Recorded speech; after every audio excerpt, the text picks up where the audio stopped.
So let's talk about chapter 7, shall we? Wisdom from realization. So, this is a great chapter, very deep as well. It's one of those chapters that you will read maybe again at a different stage in your journey and understand it with a total different clarity. So, I'll do my best to give you a sort of interpretation and summary of it.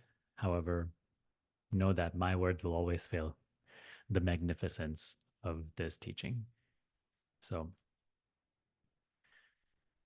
in this chapter, Krishna reveals to us the highest wisdom. He reveals to us his real nature, and he shares with us the ones who come to realize this nature and the ones who remain lost in his prakriti, his illusion, in his creation. So uh, let's start with verse 1. With your mind intent on me, Arjuna, discipline yourself with the practice of yoga. So, once again, beginning with devotion. If you are not devoted to this quest for self knowledge, this quest to end suffering, this quest to realize Krishna as your real self, then we will always lack the power, the strength, the motivation to live in alignment with the teaching. So Krishna says, with your mind intent on me, Arjuna, discipline yourself with the practice of yoga. And in this next teaching, I love, right? And I actually have it written down on my board because, when I first read this, it connected with me so deeply that, like, and I felt so sort of like emotional by it even. Krishna says, depend on me completely. Depend on me completely. Listen, and I will dispel all your doubts. You will come to know me fully and be united with me. So, so beautiful. Depend on me completely. Depend only on Krishna, your inner self, for all wisdom, all guidance. Even you getting guidance from this video and this course and these books is your inner self, Krishna, guiding you. But the more and more receptive we become to, right, turning within and listening to our inner self, our inner teacher, our true guru, the less and less we need all these external supports. Depend on me can also mean in like personal life. Depend on Krishna completely. Surrender to him instead of you buying into your own ideas about what is good for you and what is not good for you, what should happen in your life and what should not happen in your life. Leave all that to Krishna. As I always say, you can have a vague plan for how your life must go, but ultimately surrender how your life must pan out to Krishna. Again and again during this chapter, I will say, Krishna, Krishna, Krishna. I'm just referring to your real self. And notice that, like in this chapter, Krishna talks about himself as being so great. He's not talking as a person, he is talking as truth, as God, as the eternal, immortal self. So Krishna is just a word for that, similar to God or self. Okay. Just wanted to clarify that. So, how do you listen to your real self? The language of yourself is silence. Silence is the real connection, the real dialogue between you and reality. That's why in silence you come to know things. You come to become clear on things. Your misunderstandings begin to fall away. It is not a conventional dialogue like you are conversing with me right now. It is a absence of dialogue, absence of being somebody. So in silence, we become receptive to the demands of life. We become aligned with the movements of life. We become the totality of manifestation, the totality of movement. So that's what I feel Krishna means by listen and I will dispel all your doubts. Right? In silence, all your doubts will just wither away gradually. And he says, you will come to know me fully and be united with me. Beautiful. So in verse 3, actually verse 4, earth, water, fire, air, akash, which is space, mind, intellect, and ego. These are the 8 divisions of my prakriti. Prakriti meaning creation, also meaning illusion, the realm of change, the realm of distinguishable objects. So over here you have the 5 elements: earth, water, fire, air, and space.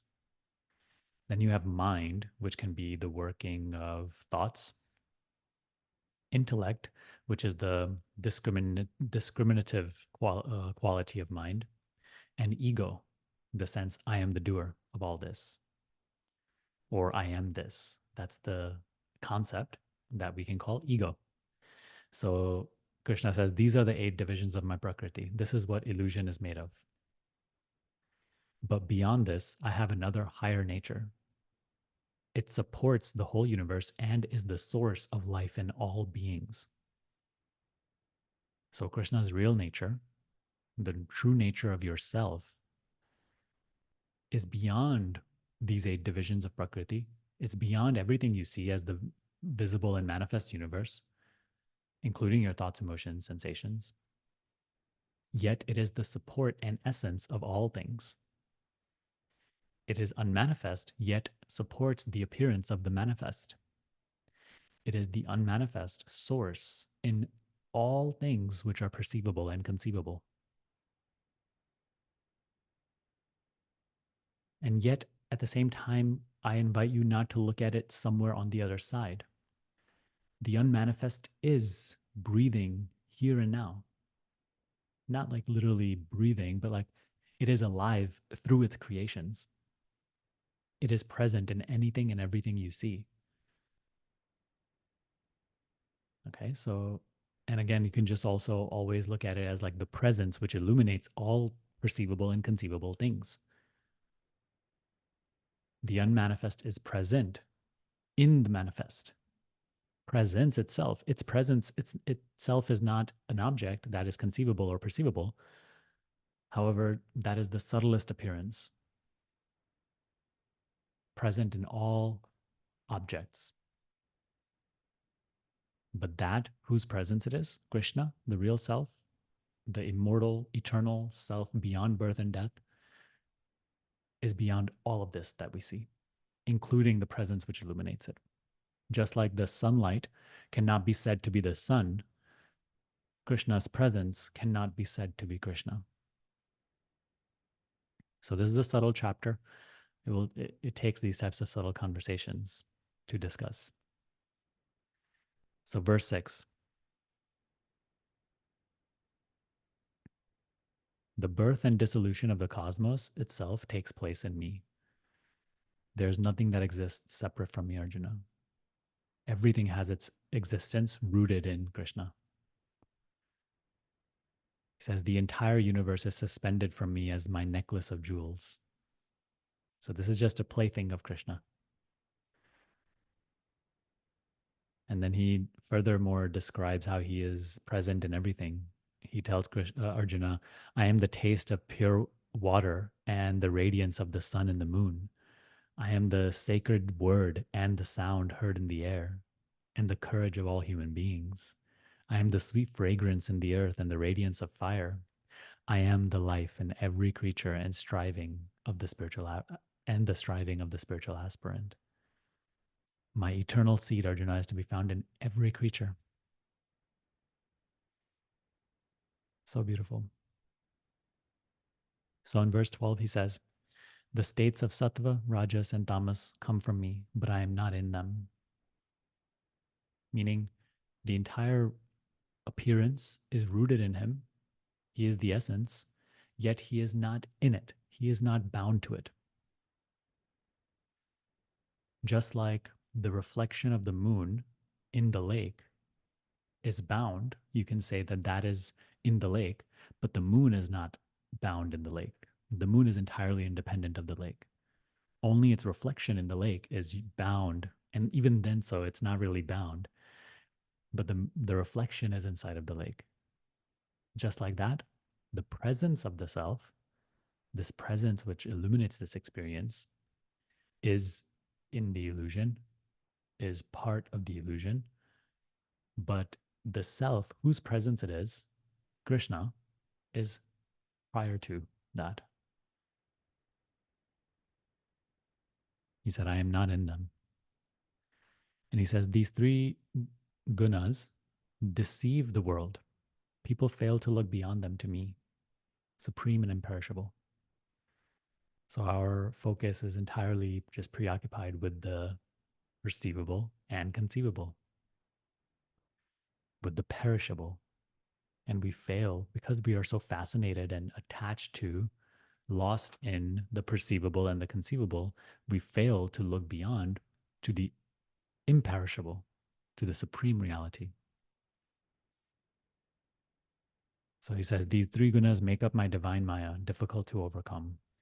But they cross over this Maya who take refuge in me. So taking refuge in Krishna, let go of, and they're going to discuss this later in the chapter too, let go of attachment and aversion. Attachment and aversion to the perceivable objects keeps us bound in delusion.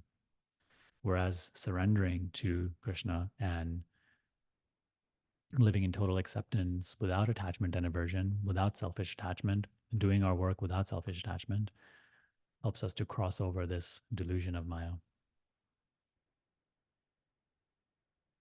Our only refuge is Krishna. Our only desire is Krishna.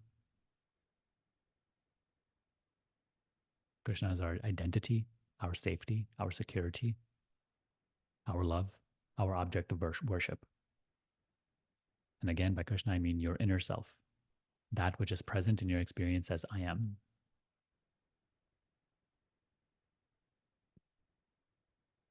So he says, unwavering in devotion, always united with me, the man or woman of wisdom surpasses all the others. Because in verse 16, he says, right, many people come to me for other reasons. Some are suffering, some come to me to understand life, some come through a desire to achieve life's purpose, and some come who are men and women of wisdom. So a man or woman of wisdom surpasses all the others. This is why I always say, make truth your highest goal of life. It's not about having a pleasant experience. It's not about the achievement of your personal desires. It's not about even peace. None of those things ultimately have real value. They are only of superficial importance because they only belong to the perceivable reality, perceivable appearance, to Krishna's prakriti, Maya. The real jewel, the real treasure is your real nature, your real self.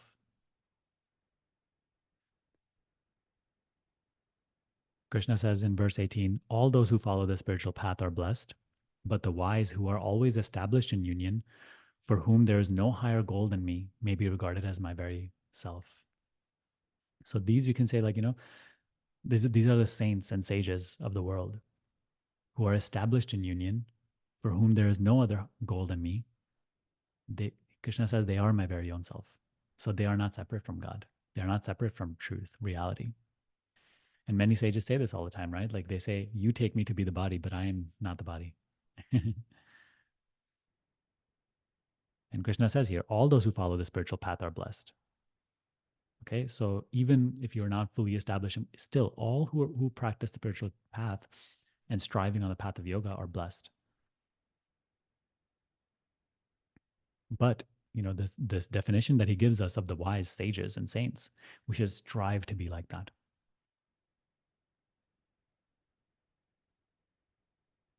Verse 19, after many births, the wise seek refuge in me, seeing me everywhere and in everything, right? Krishna is the essence of everything. Verse 20, there are others whose discrimination is misled by many desires. Following their own nature, they worship lower gods, right? We worship the god of, we worship wealth, we worship just health, personal prosperity. These are all different gods, you know. These are all different.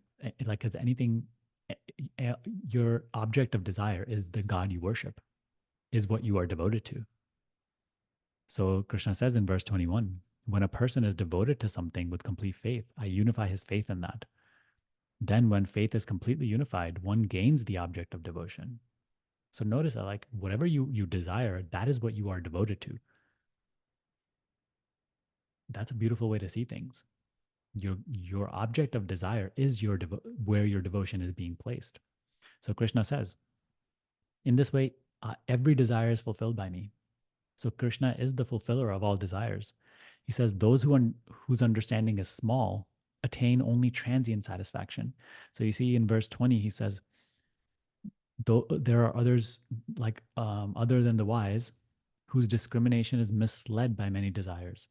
So their desires are scattered. Their devotion is scattered into lower tendencies, lower gods, transient objects. That's why the happiness that they gain is only transient. It's only transient satisfaction. But he says, my devotees come to me. He says, those who worship the other gods go to the gods. But my devotees come to me. So therefore, again, we must devote. First, we have to like actually become honest with ourselves and see, where is our devotion going? Is it scattered between a million things? Do we want the truth, but we actually are just only chasing pleasant satisfaction? I mean, pleasant experiences and temporary satisfaction. Just through observing and becoming honest with ourselves, we also mature and grow and outgrow our limited desires. And even if we find ourselves totally attached to the material, at least there should be some desire within you to grow and mature spiritually so that you only want self realization. Because even then, Krishna will start to bestow that upon you. My devotees come to me. So we must be devoted to the self. And there's no greater devotion to the self than the total practice of the teachings, striving utterly to practice and be the living embodiment of these teachings. That is the way we serve.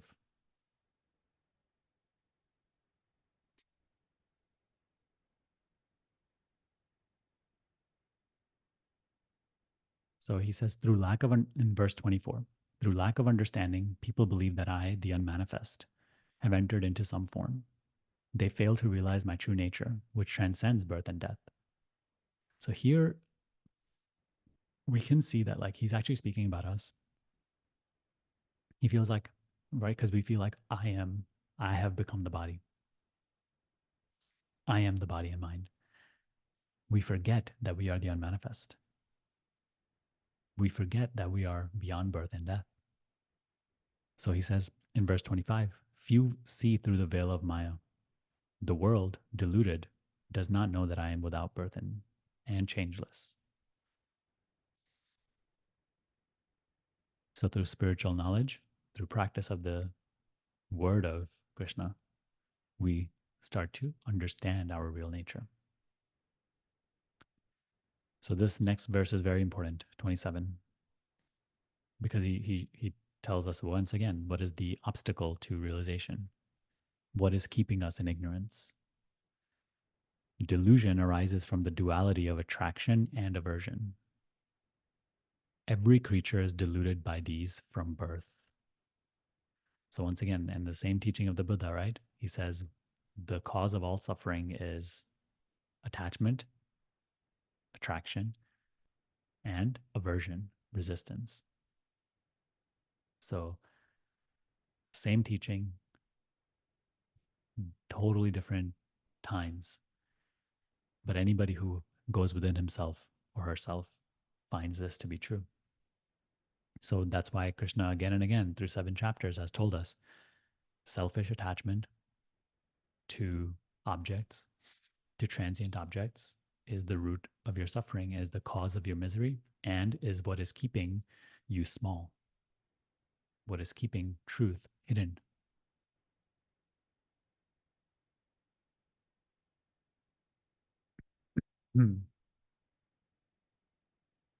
But those who have freed themselves from all wrongdoing are firmly established in worship of me. And worship of me is awareness of self. It also has external components, but if like worship, which we will get into later chapters. But worship of self, worship of Krishna means awareness of self, right? What we practice in meditation, being aware of the self that is aware, being aware of awareness. That is also worship of self.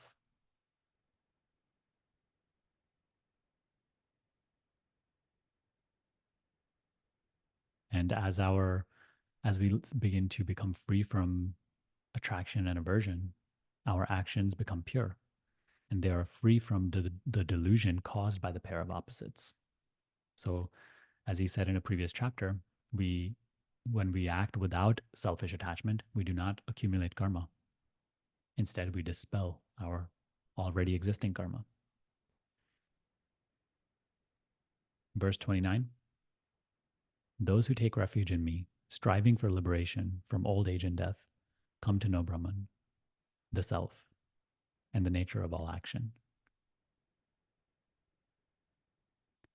So he lays out the path again, take refuge in him, strive for liberation, practice these teachings, live in alignment with them, have total and utter faith in this, and act accordingly. And want only Krishna, want only self. Nothing else ultimately matters. Make your entire life an arena through which you are seeking yourself. Beautiful chapter. So let's go through the points.